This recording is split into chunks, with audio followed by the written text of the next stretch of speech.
Boa noite.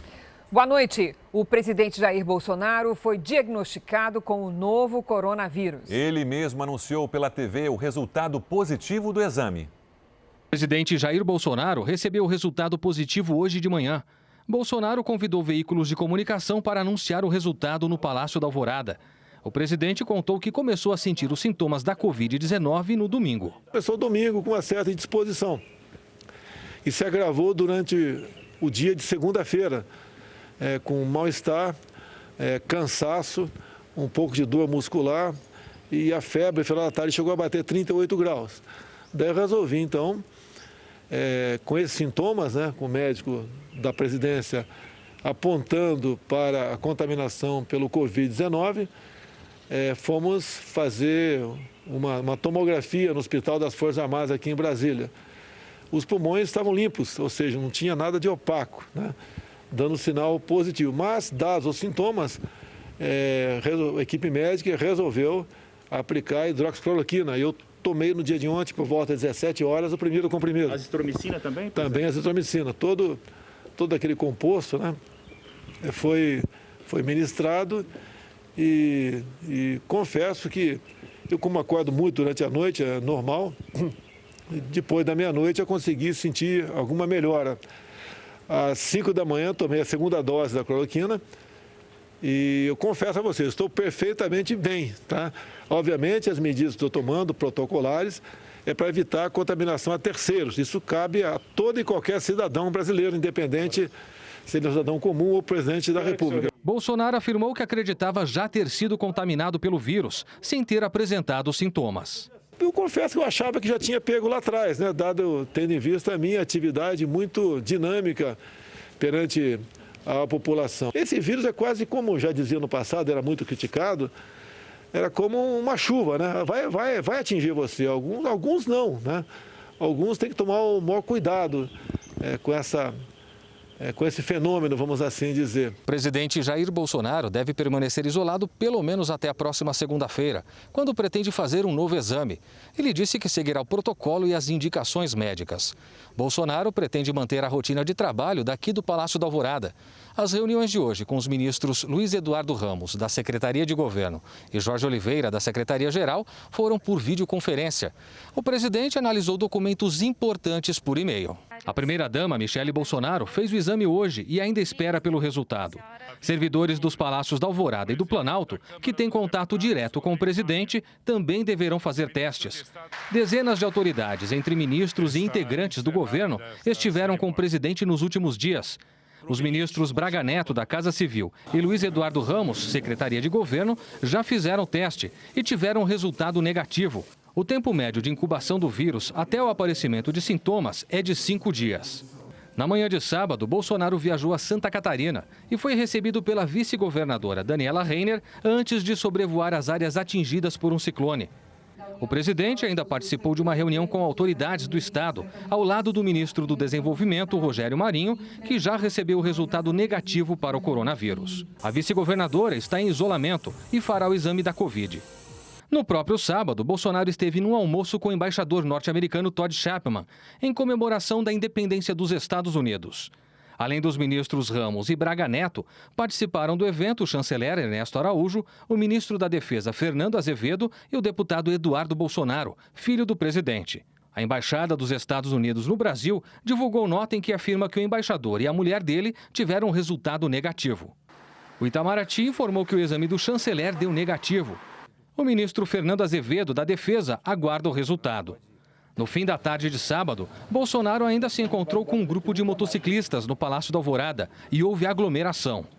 Enquanto cumpre o isolamento, Bolsonaro trabalha na escolha do novo ministro da Educação.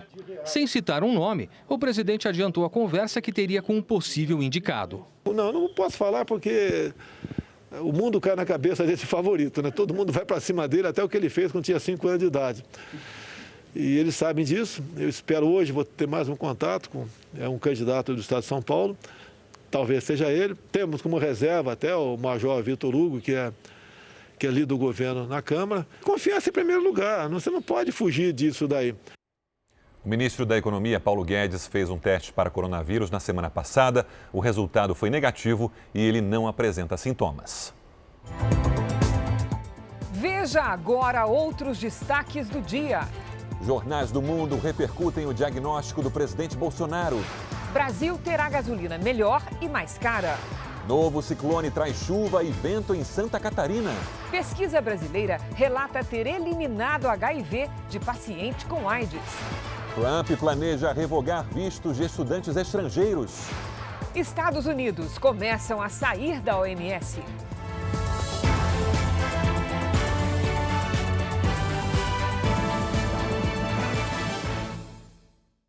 Oferecimento Empréstimo Bradesco. Escolha o melhor para seu futuro hoje.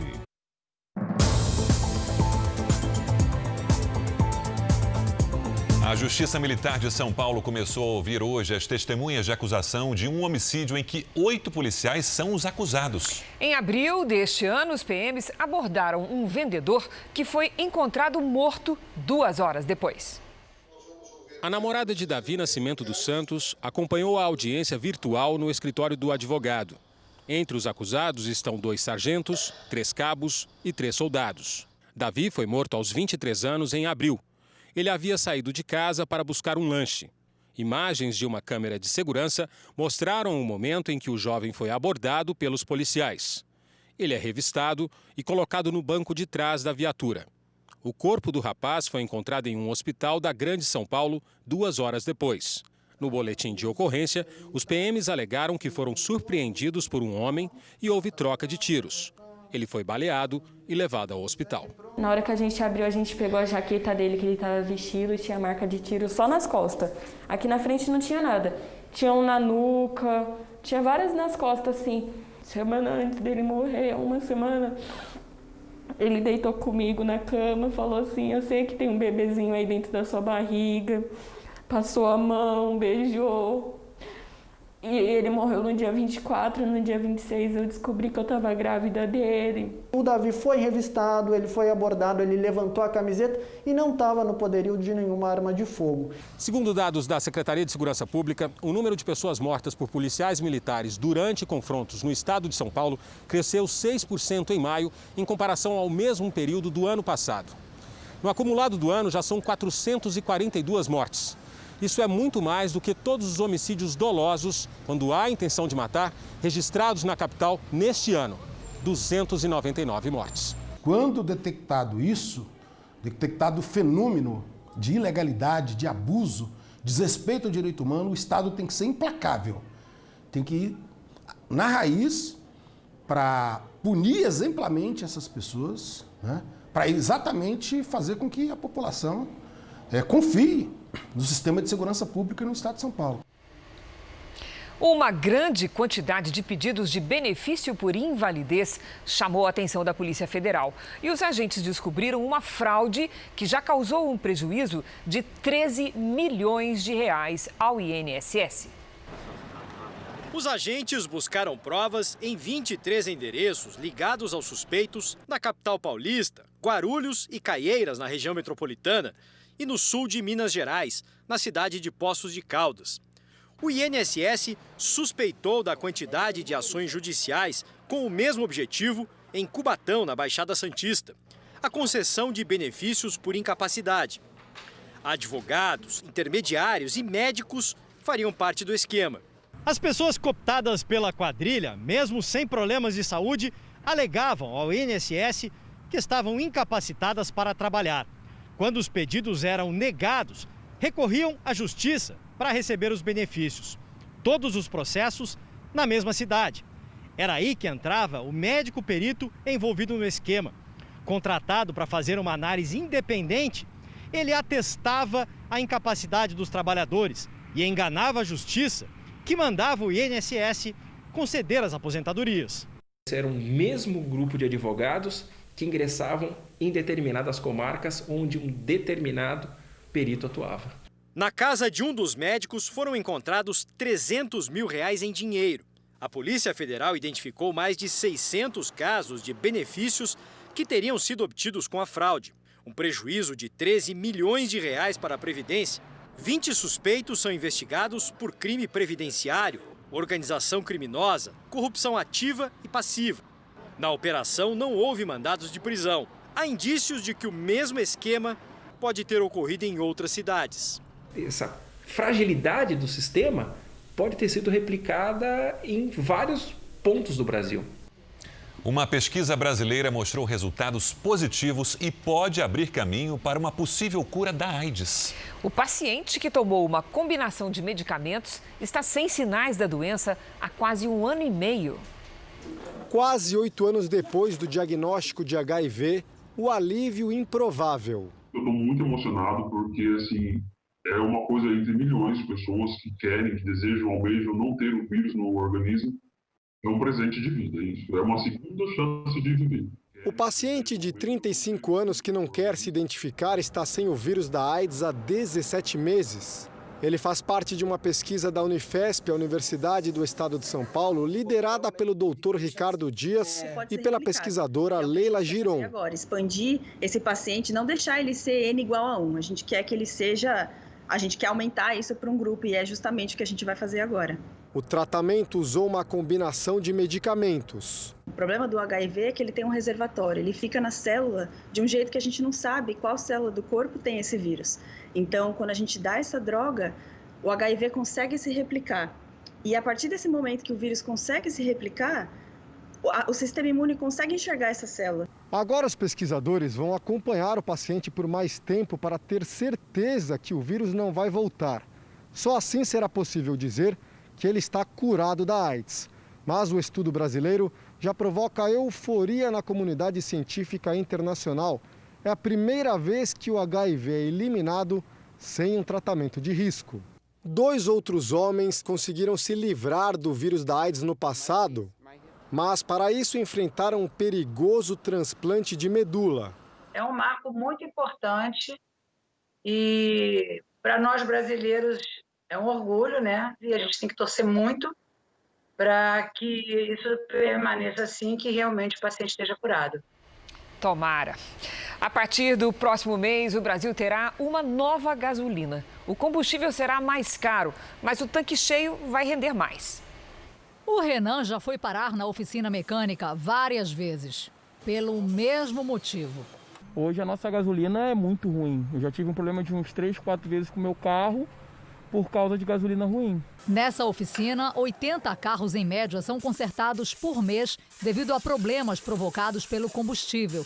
Com a nova gasolina, que levou 1 ano para a Petrobras desenvolver, esse número vai cair. A gente pode dizer que zera. Sabe por quê? Porque aí você vai estar ingerindo uma coisa que não vai agredir o teu carro. A novidade promete acabar com os problemas no motor e poluir menos o meio ambiente. A nova gasolina deve chegar às bombas a partir de agosto. A antiga, do tipo C, a comum, será substituída por essa de melhor qualidade. A Petrobras diz que é mais difícil de ser adulterada porque, para mudar a composição, será necessário usar produtos químicos mais caros. Mas o consumidor também vai pagar mais caro por isso. A promessa é de mais quilometragem. Por exemplo, um carro popular que consome em média 1 litro de gasolina a cada 15 quilômetros, com o novo produto consegue rodar aproximadamente meio quilômetro a mais por litro. Ou seja, em um trajeto de 30 quilômetros, o motorista vai usar menos 0,06 litros de gasolina.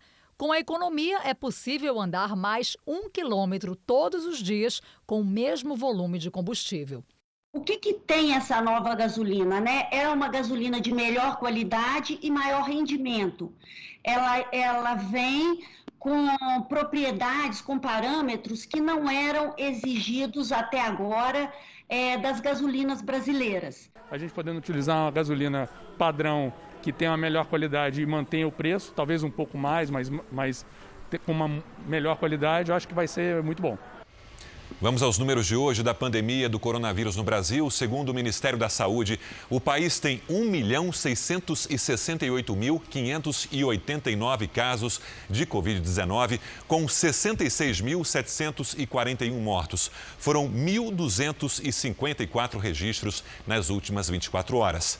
Ainda de acordo com o boletim do Ministério da Saúde, 976.977, quase 1 milhão de pacientes, estão curados e 624.871 seguem em acompanhamento. O aumento no número de casos de Covid-19 e de ocupação dos leitos de UTI fez várias cidades recuarem nos planos de reabertura da economia. Em Campo Grande, o toque de recolher vai começar mais cedo e o limite de lotação no comércio também diminuiu. Em Campo Grande, Mato Grosso do Sul, o toque de recolher para bares e restaurantes, que começava às 11 da noite, foi antecipado para as 8. Além disso, academias, restaurantes e comércio só podem funcionar com 40% da capacidade. Já em Brasília, salões de beleza e academias reabriram hoje. Cuidados com a higiene e o distanciamento foram cumpridos à risca. Alguns frequentadores retomaram os treinos logo no primeiro dia. Já no Rio de Janeiro, as medidas de restrição foram prorrogadas pelo governo do estado por mais 2 semanas. As academias continuam fechadas. A recomendação é para que a população não frequente praias, piscinas e clubes. Na capital gaúcha, a prefeitura voltou atrás na flexibilização. Apenas serviços essenciais foram mantidos. O tradicional mercado público de Porto Alegre teve que fechar às pressas. Nós temos aí carnes, peixes, verduras, hortaliças, laticínios, tudo isso aí são produtos que não podem esperar numa prateleira, né? Também para evitar a circulação de pessoas nas ruas e as aglomerações nos ônibus, trabalhadores de estabelecimentos que não estão autorizados a funcionar terão vale transporte bloqueado na capital gaúcha.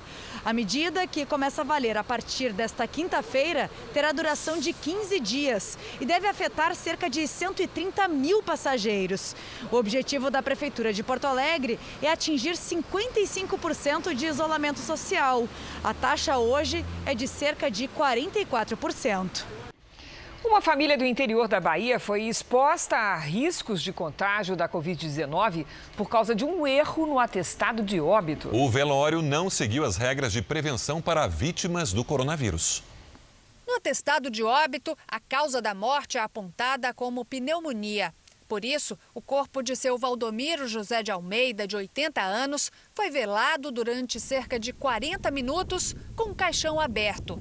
Só depois do enterro, a família do idoso descobriu que ele havia morrido por complicações da Covid-19. Recebi a notícia do boletim epidemiológico, que estava lá publicado, e nas informações dizia que tinha tido um óbito de um homem de 80 anos que estava internado no hospital e o óbito foi por conta de Covid. Tomei como surpresa, porque ninguém da família sabia. O caso aconteceu no município de Valença, a 240 quilômetros de Salvador. O hospital onde o idoso ficou internado informou que o teste da Covid foi realizado, mas o resultado só saiu após o falecimento do paciente. Por isso, a informação não constava no atestado de óbito. Para fazer os sepultamentos, as funerárias atuam de acordo com as orientações que recebem dos hospitais. No caso de pacientes que morrem em decorrência da Covid-19, tanto os profissionais que trabalham no transporte dos corpos como os familiares precisam ser protegidos. Nesse caso, não foram seguidos os protocolos de segurança e pelo menos 7 pessoas participaram do velório. A Secretaria de Saúde de Valença disse que acompanha o estado de saúde das pessoas que participaram do enterro e vai investigar por que o corpo foi liberado antes do resultado do exame da Covid-19. A Santa Casa de Misericórdia de Valença disse que fez o teste da Covid-19 normalmente e que a divulgação do exame é de responsabilidade da Vigilância Epidemiológica da Secretaria Municipal de Saúde. A Polícia Federal cumpriu hoje 9 mandados de busca e apreensão em operação que investiga desvio de verbas públicas na montagem do Hospital de Campanha de Aracaju, em Sergipe. Os agentes procuravam provas para apurar possíveis fraudes na licitação e na execução da montagem da estrutura. O contrato da Secretaria Municipal de Saúde, no valor de R$ 3.250.000, dispensou licitação em razão da pandemia. Mas, na análise dos documentos, foi identificado que a proposta vencedora tinha os mesmos erros gramaticais de outras 2 propostas. A execução da obra não seguiu os termos da proposta vencedora.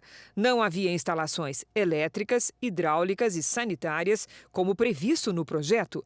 O aluguel do aparelho de ar-condicionado por 6 meses chega ao triplo do custo de aquisição do equipamento. A Secretaria de Saúde de Aracaju disse que o portal da transparência do município permite acesso da população às ações adotadas no combate ao coronavírus. A empresa responsável pela construção do hospital vai esperar ser citada para se pronunciar. Metade dos médicos brasileiros já sente a sobrecarga de trabalho com a Covid-19. Esse é um dos resultados da nova pesquisa nacional da Associação Paulista de Medicina. Estresse, alta demanda, jornadas exaustivas. Se antes eu trabalhava de 40 a 50 horas por semana, pelo menos, agora eu estou trabalhando mais ou menos na faixa de 70 a 80 horas por semana, mais ou menos. Falta de estrutura e até de conhecimento. Apenas 28% dos médicos se dizem plenamente capacitados para atender a Covid. No ambiente ambulatorial, seja no hospital, nas enfermarias, seja nas unidades de terapia intensiva. Nem todo médico é treinado para todas essas possibilidades. A pesquisa da Associação Paulista de Medicina ouviu quase 2.000 médicos do país. Eles estão sobrecarregados, física e emocionalmente. A maioria relata pelo menos algum sintoma de esgotamento, como ansiedade, estresse, sensação de sobrecarga, exaustão e mudanças bruscas de humor. A gravidade da Covid-19 afeta os médicos. De cada 10 profissionais, 4 relatam sentir o impacto das mortes de pacientes. Teve noites que foi difícil não chorar, que foi difícil não desabafar. Uma outra pandemia também preocupa os médicos, a de notícias falsas. 69% dos profissionais que participaram da pesquisa acreditam que as fake news interferem negativamente no combate ao coronavírus, porque fazem com que as pessoas minimizem o problema e não sigam as normas de segurança. Recebendo áudios dizendo que são de professores, de médicos, e acaba não aderindo às medidas que a gente tanto pede. A imprensa internacional repercutiu o teste positivo para a Covid-19 do presidente Jair Bolsonaro. A Organização Mundial da Saúde foi uma das primeiras entidades a se manifestar e desejou uma rápida recuperação para ele. O diretor-geral da OMS afirmou que nenhum país está imune ou seguro. Em seguida, desejou que Bolsonaro tenha sintomas leves e esteja de volta ao trabalho o mais rapidamente possível para apoiar o Brasil. O resultado do exame do presidente foi manchete nos principais jornais americanos, o The New York Times e o Washington Post. Na Fox News, o destaque foi o bom estado de saúde de Bolsonaro. O britânico The Guardian e o espanhol El País chamaram a atenção para o fato de que o próprio Bolsonaro anunciou a notícia ao vivo. Na França, o jornal Le Monde afirmou que o presidente disse estar na linha de frente, que a vida continua, que é preciso ter cuidado com os idosos, mas que não vê motivo para pânico. Da Argentina, como reporta o jornal Clarín, o presidente Alberto Fernandes enviou um bilhete desejando melhoras ao colega brasileiro. Uma empresa de biotecnologia americana que desenvolve uma vacina contra o coronavírus vai receber mais de 8 bilhões de reais do governo americano. O contrato com a Novavax é a maior aposta feita em busca de uma vacina dentro dos Estados Unidos. Os testes clínicos estão em estágio avançado. Se a vacina se mostrar segura e eficaz, a intenção é garantir 100 milhões de doses no país até o início do ano que vem. Os Estados Unidos anunciaram o início da retirada formal do país da Organização Mundial de Saúde. Vamos ao vivo falar com a correspondente Evelyn Bastos, que tem as informações. Boa noite, Evelyn. Oi, Cris. Muito boa noite para você, para o Sérgio, para todos que nos assistem. O presidente Donald Trump rompeu relações com a OMS em abril e nesta tarde deu início ao processo de retirada do país da organização. As Nações Unidas confirmaram que receberam o documento do presidente e esse processo deve durar em média 1 ano. A decisão de Donald Trump teria sido uma punição à OMS que, segundo o presidente, seria comandada pela China e, no começo da pandemia, foi pressionada pelo governo chinês para dar direcionamentos errados sobre o coronavírus ao mundo. Trump disse que vai realocar a verba antes destinada para a organização para outras iniciativas ligadas à saúde. Cris, Sérgio. Obrigada, Evelyn. De volta ao Brasil, o destino de uma das mais importantes vias expressas do Rio de Janeiro vai ser decidido na Justiça. Para a Prefeitura, o preço cobrado dos motoristas é alto porque ajudou a financiar a corrupção na gestão do ex-prefeito Eduardo Paes. É o Supremo Tribunal Federal quem vai decidir o destino da linha amarela no Rio de Janeiro. Está nas mãos do ministro Dias Toffoli o pedido de urgência feito pela Procuradoria-Geral do município do Rio, que tenta derrubar a liminar que impede a chamada encampação, ou seja, não autoriza a prefeitura a administrar provisoriamente a via. O recurso do município aponta várias ilegalidades que teriam sido cometidas nos contratos entre a Lanza, empresa que administra a via, e a prefeitura na gestão de Eduardo Paes. Na época, a Lanza conseguiu aumentar o prazo de concessão em 15 anos e ainda teria superfaturado obras, totalizando mais de 250 milhões de reais. A Lanza também foi autorizada a reajustar anualmente o valor do pedágio, que hoje chega a R$ 15 ida e volta.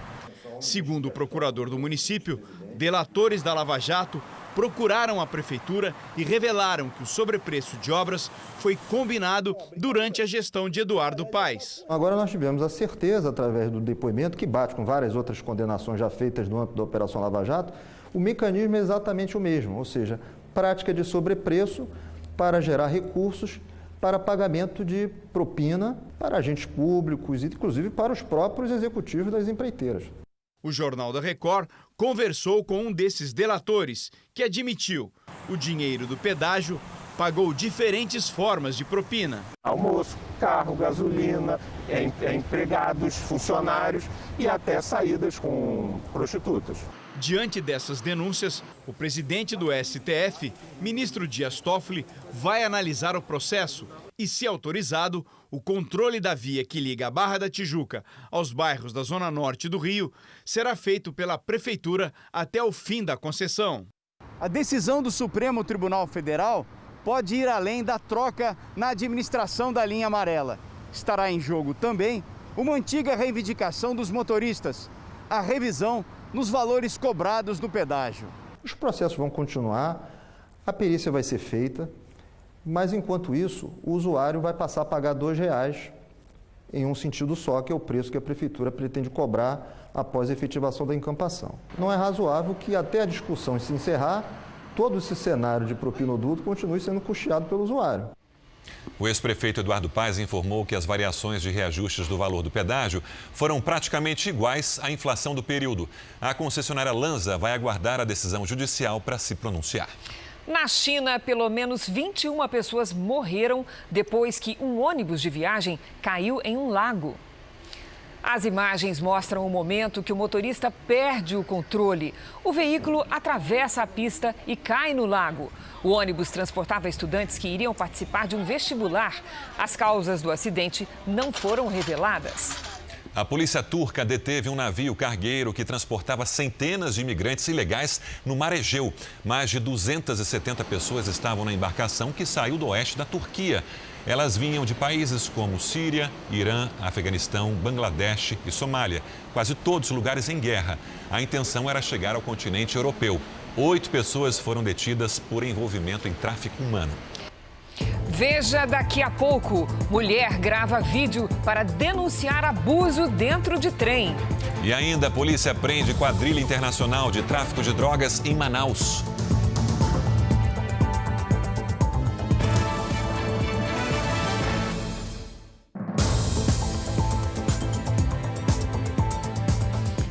Um levantamento feito pelo Banco Central mostra que os estados que menos sentiram os impactos econômicos do coronavírus são justamente os apoiados no agronegócio. A alta do dólar e a safra recorde ajudaram o setor.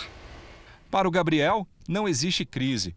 Além da produtividade na fazenda dele ter aumentado, o preço do milho está lá no alto. A gente teve no mercado de R$23, né? Hoje eu estou vendendo a R$43. Consequência da alta do dólar. Com o real desvalorizado, o agronegócio brasileiro nunca vendeu tanto.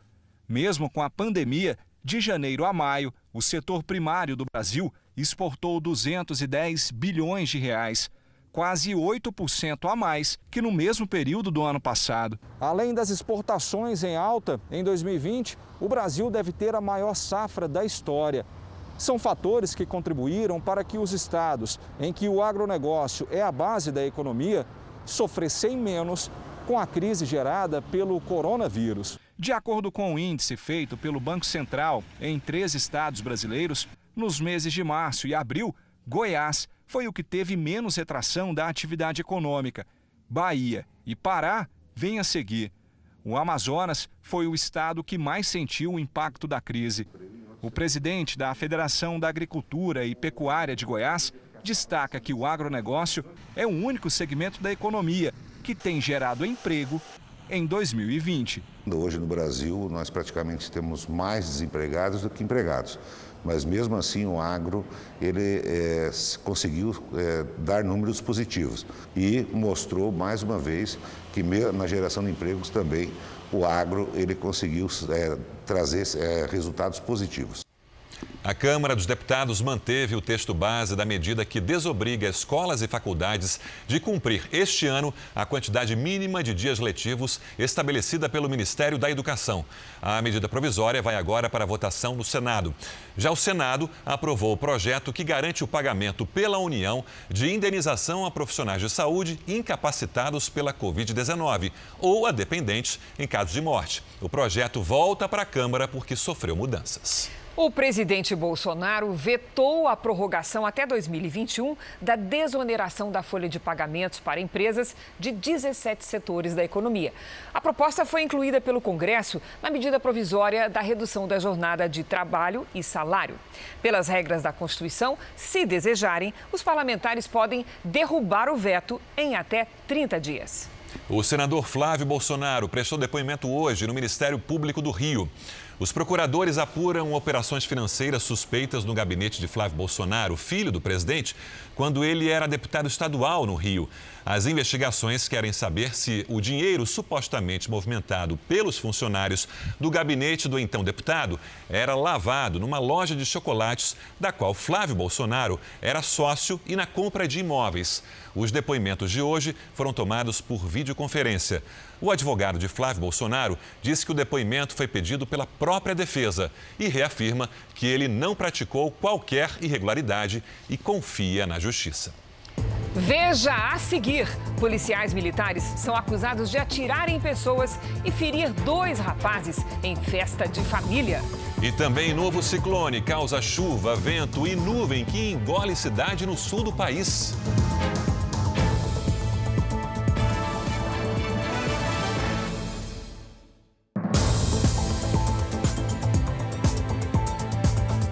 O governo dos Estados Unidos vai revogar o visto de estudantes estrangeiros que não têm aulas presenciais em razão da pandemia. Em 2 meses, esses alunos poderão ser expulsos do país.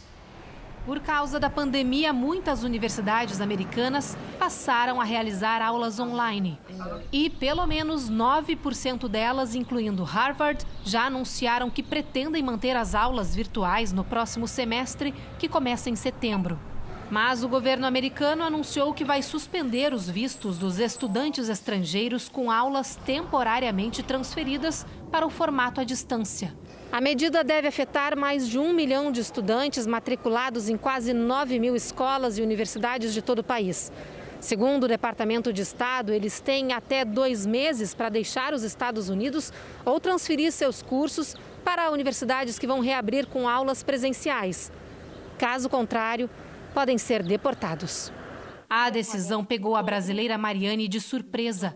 Ela estuda administração em uma universidade de Nova York que não tem prazo para retomar as aulas presenciais. É um medo, uma incerteza que a gente não sabe o que vai acontecer. A Prefeitura de Itajaí, em Santa Catarina, começou a distribuir à população o remédio ivermectina como forma de prevenção contra o coronavírus. O primeiro lote de 1 milhão de doses chegou aos postos de saúde da cidade. Os moradores passam por triagem para saber a dose que vão tomar de acordo com o peso. A Secretaria de Saúde diz que as pessoas serão acompanhadas por médicos. A Prefeitura de Itajaí comprou 3 milhões de comprimidos. A Sociedade Brasileira de Infectologia diz em seu site oficial que os antiparasitários ivermectina e nitazoxanida parecem ter atividade in vitro contra o coronavírus, mas ainda não há comprovação de eficácia em seres humanos. 2 policiais militares são acusados de atirar contra 2 rapazes que estavam numa festa familiar na periferia de São Paulo. O caso não foi registrado numa delegacia de polícia civil. O comandante interino do batalhão, onde os PMs trabalham, teria tentado interferir nas investigações. Os 2 jovens estavam nesta viela na inauguração de uma adega numa comunidade em São Paulo. A festa, segundo os moradores, era familiar. Teve família, não era um som alto, tinha bastante criança, tinha pessoas dançando. Este vídeo foi gravado momentos antes dos rapazes serem baleados. Vinícius Santos e Jackson Real Bispo não têm passagem pela polícia. Jackson tinha ido comprar bebida quando foi atingido, como contou por telefone um parente dele. Envolve polícia, né? A família fica preocupada. Ainda mais a gente que é de periferia, não tem pra onde correr. Vinícius também levou um tiro e foi internado em estado grave. A família está desolada. Ele está entubado, sem reação. Segundo os moradores, 2 policiais militares chegaram numa moto e pararam aqui nesta esquina. Uma viatura vinha atrás com outros policiais. Os 2 PMs dispararam ao menos 6 tiros em direção à festa e depois fugiram sem falar nada. Assim que eles atiraram, já voltaram os 2 de ré. Eles falaram alguma coisa? Não, só atiraram. Poucas horas depois, policiais voltaram e recolheram as cápsulas. No local, ainda há marcas dos tiros. As 2 vítimas passaram por cirurgia. Logo após o procedimento, PMs estiveram no hospital para exigir as cápsulas retiradas no centro cirúrgico. O que chama a atenção é que a Polícia Militar não registrou nenhuma ocorrência na delegacia da região, que deveria investigar o caso. Depois que o crime foi descoberto, um oficial que comanda interinamente o batalhão onde trabalham os policiais esteve na delegacia e entregou apenas um ofício. Disse que a PM foi acionada para uma ocorrência de baile funk obstruindo a via pública e que os policiais, que ele não informou os nomes, foram presos. Teria dito ainda que trata-se de um crime militar e que a própria corporação vai investigar. Mas a Polícia Civil e especialistas em segurança pública discordam. O crime de homicídio nunca é um crime militar. Um militar que atira contra um civil na via pública, esse crime tem que vir para a justiça comum. Essa situação nós temos percebido já há algum tempo aqui em São Paulo. Não é um caso isolado. Os 2 policiais militares acabaram de ser soltos. O advogado deles disse que a competência para investigar crime de tentativa de homicídio é da Polícia Civil e não da Militar. A Corregedoria da Polícia Militar instaurou o inquérito para apurar o caso.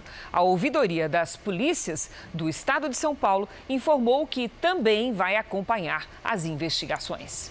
O assédio sexual no transporte público e particular é uma constante na vida das mulheres brasileiras. Na Baixada Fluminense, uma vítima gravou e denunciou o homem acusado de abuso. As imagens foram gravadas pelo celular de uma mulher em desespero. Eu só penso na minha filha, por isso que eu nunca vou calar minha voz.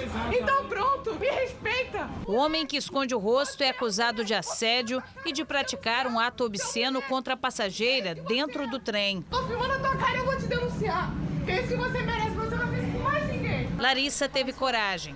Ela foi até a delegacia na Baixada Fluminense e ficou na mesma sala em que o homem é apontado como autor do assédio. Isso foi horrível, horrível. Eu só pensava na minha filha, eu pensava nas minhas amigas, eu pensava em outras mulheres que não tinham voz assim como eu tive. O homem negou as acusações e foi liberado. Vai ser investigado por importunação sexual. Larissa é mais uma passageira que faz parte de uma estatística impressionante. 97% das brasileiras com mais de 18 anos contaram que já foram vítimas de assédio sexual no transporte público, por aplicativo ou em táxis.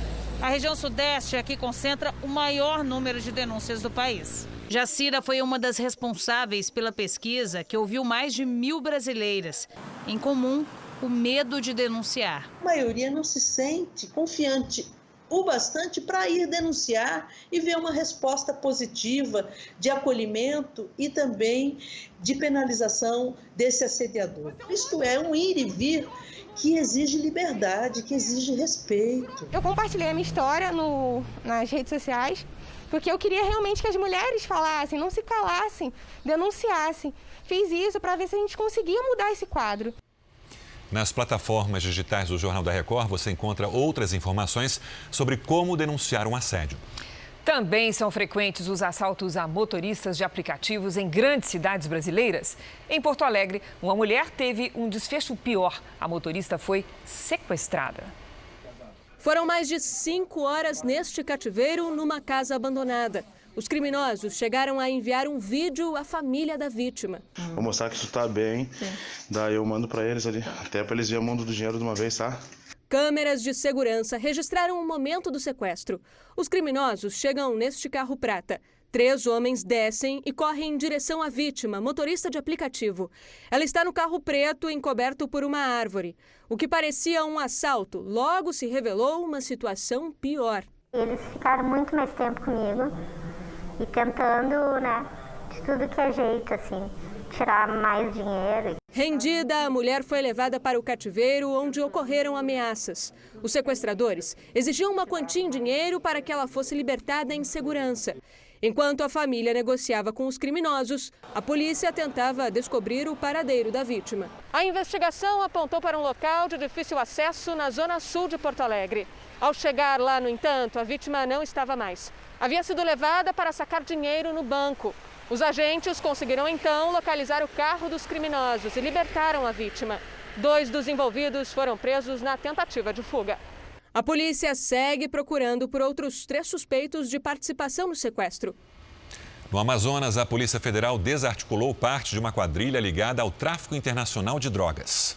Os policiais cumpriram mandados de busca e apreensão em uma madeireira em Manaus e em empresas no interior do estado. 3 pessoas foram presas. As investigações começaram depois da apreensão de 250 quilos de cocaína no porto de Antuérpia, na Bélgica. A droga estava escondida em vigas de madeira com destino à Holanda. A operação investiga o uso de empresas de fachada aqui do Amazonas no transporte internacional de drogas. Segundo a polícia, os entorpecentes eram escondidos em produtos com destino ao Porto de Santos, no litoral de São Paulo, e de lá eram enviados a outros países. E logo que tivemos conhecimento dos fatos, começamos a investigação e identificamos que haviam empresas daqui da nossa capital, daqui de Manaus, que estavam fazendo esse tipo de exportação. A Polícia Federal informou que a operação vai continuar para identificar outros envolvidos no esquema. Um novo ciclone está se formando no sul do Brasil, mas segundo os meteorologistas, não deve ser tão forte quanto o da semana passada. O fenômeno deve seguir na direção do mar. O sistema já provoca instabilidade em Santa Catarina. Em Chapecó, a cidade foi tomada por uma nuvem pela manhã. Moradores registraram o fenômeno. Em Timbé do Sul, 4 homens ficaram ilhados em uma estrada por causa da chuva e foram resgatados de helicóptero sem ferimentos. O Rio Grande do Sul registrou chuvas desde a madrugada desta terça-feira. Em cidades do Planalto, ruas ficaram alagadas. Em Catuípe, o rio transbordou. A Defesa Civil está monitorando a situação. Não há informação de desabrigados.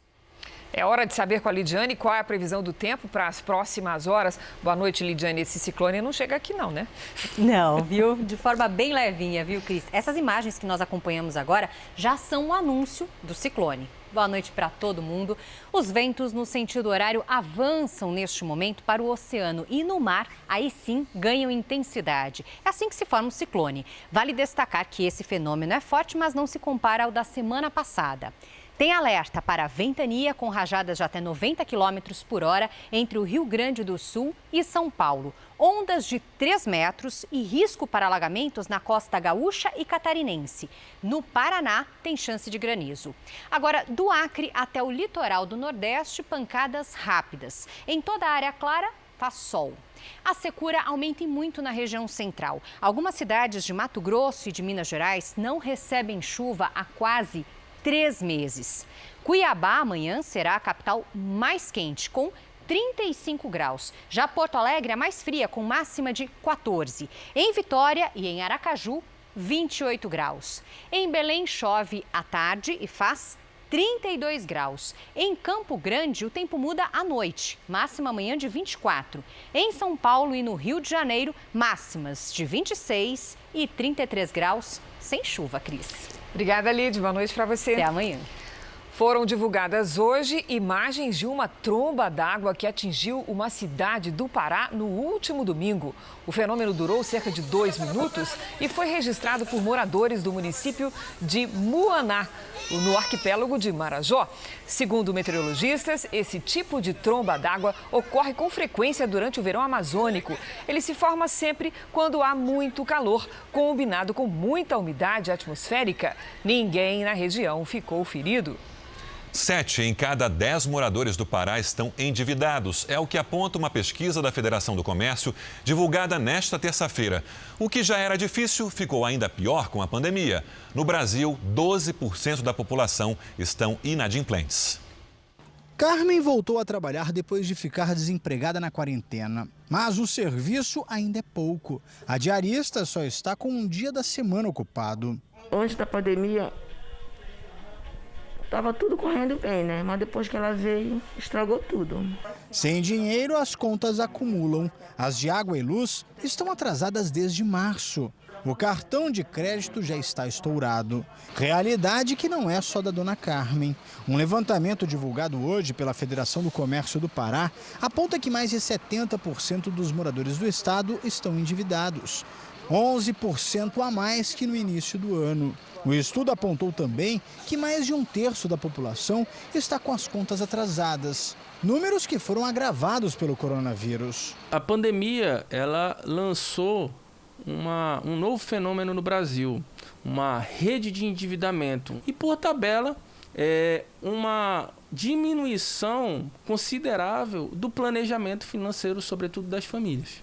Segundo o Banco Central, 4.600.000 brasileiros terminaram 2019 endividados. A inadimplência no país passou dos 12%. A pesquisa apresentou o perfil de quem está em situação mais preocupante. São pessoas que ganham de 2 a 10 mil reais por mês e têm mais de 54 anos. A maioria dos endividados, segundo o estudo, está aqui no norte. O sudeste é a região com a menor taxa de comprometimento de renda no país. Dona Carmen está fazendo de tudo para sair da crise. Apesar da situação delicada, acredita que em breve tudo vai voltar ao normal. Vai normalizar. Em boa fé em Deus, eu creio que essa pandemia vai acabar. A Câmara dos Deputados aprovou a medida provisória que concede ajuda às companhias aéreas durante a pandemia. O texto permite que elas tenham 12 meses para devolver o valor das passagens compradas até 31 de dezembro deste ano, em caso de voos cancelados. A pandemia do coronavírus fez saltar no Brasil o número de investidores na Bolsa de Valores. Os principais novos interessados são jovens, incluindo os de baixa renda. O empurrãozinho vem principalmente de quem se dedica a ensinar na internet. De cima de uma laje, na zona oeste de São Paulo, Murilo dá orientação a futuros investidores. Ele não ficou endividado durante a pandemia. Exatamente, eu já tinha essa reserva, né, esse colchãozinho aí. Não quer dizer que eu não fiquei preocupado, fiquei. Mas eu tive aí uma certa segurança relacionada a isso. Desde quando era menor aprendiz, Murilo se dedica a estudar o mercado financeiro. Hoje, com o nome de Favelado Investidor, tem mais de 300 mil seguidores nas redes sociais. É um grande mito, né? Eu preciso de muito dinheiro para investir? O quanto eu preciso? Eu falo, depende. Você tem 10 reais? Tem, então você consegue investir. Em plena pandemia, a Bolsa de Valores ganhou mais de 700 mil novos investidores no Brasil. O maior salto foi entre os jovens, de 16 e 25 anos. Entre as mulheres, houve um aumento de 55% entre as investidoras de 26 a 35 anos. Um fenômeno que impulsionou gente como Bia Moraes a combinar sua carreira de publicitária com a de consultora. A primeira lição destes consultores: é preciso separar um dinheiro para as emergências. Você tem que começar ali montando o seu colchão para depois dar passos maiores. Taxa Selic, CDB, Tesouro Direto. Para muita gente parecem palavrões difíceis de entender. A bolsa não é um bicho de 7 cabeças, basta você ter conhecimento para saber lidar ali com ela. Você tem que ter paciência, tem que ter cautela, tem que saber o que você está fazendo. O fotógrafo Luiz Cláudio não saiu vendendo tudo quando a bolsa despencou 40% no início do ano. Bolsa não é cassino. Bolsa a gente tem que investir, se acalmar e deixar a longo prazo. Longo prazo é 10, 15, 20 anos. Para Murilo, os brasileiros mais pobres estão experimentando uma mudança de cultura. Hoje, infelizmente, a população brasileira está mais acostumada a pagar juros, seja no seu cartão de crédito, no financiamento, no empréstimo, do que receber juros que é vindo aí dos seus investimentos. O Jornal da Record termina aqui. A edição de hoje na íntegra e também a nossa versão em podcast estão no Play Plus e em todas as nossas plataformas digitais. E à 00:30 tem mais Jornal da Record. Fique agora com a novela Apocalipse. A gente se vê amanhã. Até lá. Boa noite e até amanhã.